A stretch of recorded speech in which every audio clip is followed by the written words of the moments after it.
Vamos entender melhor essa segunda parte do Simple Past. Quando nós negamos ou questionamos no passado, vamos utilizar os verbos auxiliares, que são eles didn't, para negativa, e o did, para perguntas.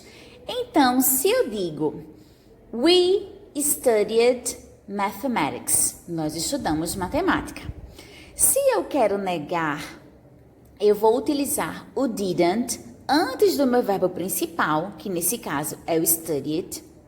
E ao utilizarmos o verbo auxiliar didn't, o meu verbo principal não vai mais sofrer nenhuma alteração, tá? Então ficará We didn't study math. Nós não estudamos matemática. Para perguntar, nós vamos utilizar o did antes do sujeito, tá? Então, vamos relembrar. Utilizamos We studied math, nós estudamos matemática, para afirmar. Para negar, We didn't study math, nós não estudamos matemática. Se eu quero perguntar, nós estudamos matemática? Então, eu vou utilizar o did antes do meu sujeito, que nesse caso é o we. Did we study math? Nós estudamos matemática? Vale lembrar que os verbos, sejam eles regulares ou irregulares, eles apenas sofrerão alterações se estiverem em orações afirmativas. Nas negativas e nas interrogativas, por conta dos verbos auxiliares, os nossos verbos principais ficarão na sua forma básica.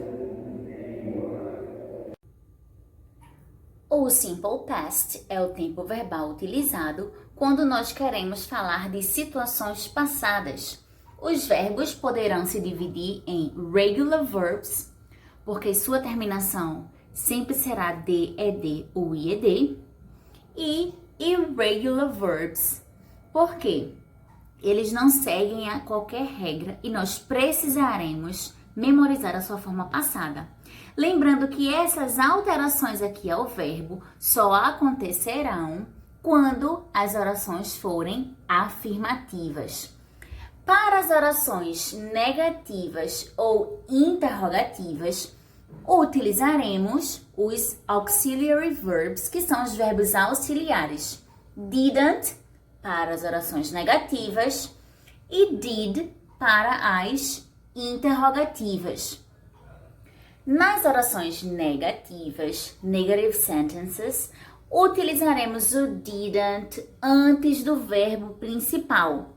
Olha só esse exemplo. You didn't go to school. Você não foi à escola.